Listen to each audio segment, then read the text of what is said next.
প্রাচীনকাল থেকেই ওড়িশার পুরীতে জগন্নাথ দেব, বলভদ্র ও সুভদ্রার এক বিশেষ অনুষ্ঠান পালিত হয়। এটাকে বলা হয় স্নান যাত্রা। এটি জ্যৈষ্ঠ মাসের পূর্ণিমাতে পালিত হয়, রথযাত্রার প্রায় 15 দিন আগে। এটিকে বলা হয় দেবস্নান পূর্ণিমা।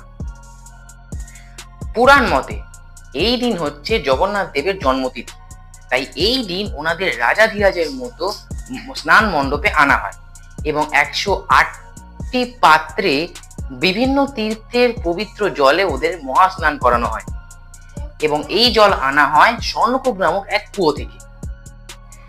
ধারণা করা হয় এই অতিরিক্ত স্নানের ফলেই তারা জরাক্রান্ত হন এবং তারা চলে যান অনাসার ঘরে। সেই ঘরে তারা বিশ্রাম নেন 15 দিন, আর এই সময় দর্শন বন্ধ থাকে।